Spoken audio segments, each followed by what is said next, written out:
ब्रह्मा जी को लगा ये परब्रह्म है, ये परमात्मा है, हो ही नहीं सकता, ये जरूर कोई भैलूपिया है, हम देवताओं को पागल बना रहा है भगवान बन करके, और मैं इसकी परीक्षा लूंगा।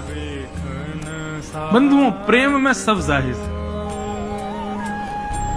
लेकिन ब्रह्मा को संशय हुआ और ब्रह्मा ने आकर के अवकाश देखा। ठाकुर जी कहीं और थे, ग्वाल बाल कहीं और थे, ग्वाल बालों को हरण करके ब्रह्मा जी ले गए।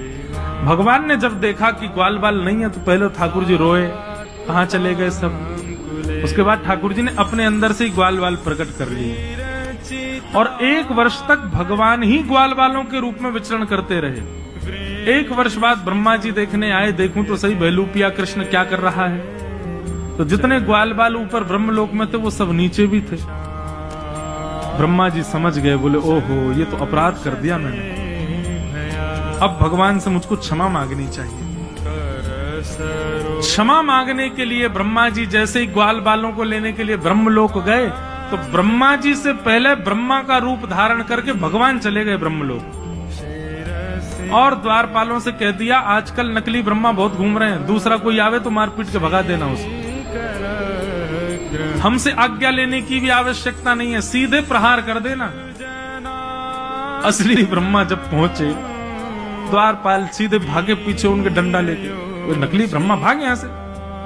ब्रह्मा जी बोले अरे मैं ही ब्रह्मा हूं, तुम जानते नहीं हो किसके पीछे भाग रहे हो, तुम चतुरानन हूं मैं। बोले तुम चतुरानन नहीं हो, तुम ब्रह्मा नहीं हो, ब्रह्मा तो भीतर बैठे।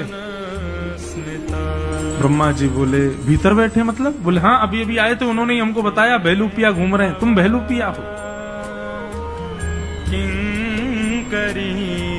ब्रह्मा जी ने अंत में स्वीकार कर लिया कि हाँ मैं नकली हूं, पर मुझे असली का दर्शन करा दो, मैं उनके दर्शन करने आया हूं। जैसे इस ठाकुर जी के सन्मुख लेकर के ब्रह्मा को गए, ब्रह्मा के रूप में सबको दिख रहे थे भगवान, लेकिन स्वयं ब्रह्मा को ठाकुर जी साक्षात चतुर्भुज नारायण के रूप में दिखाई दे रहे थे ब्रह्मलोक में।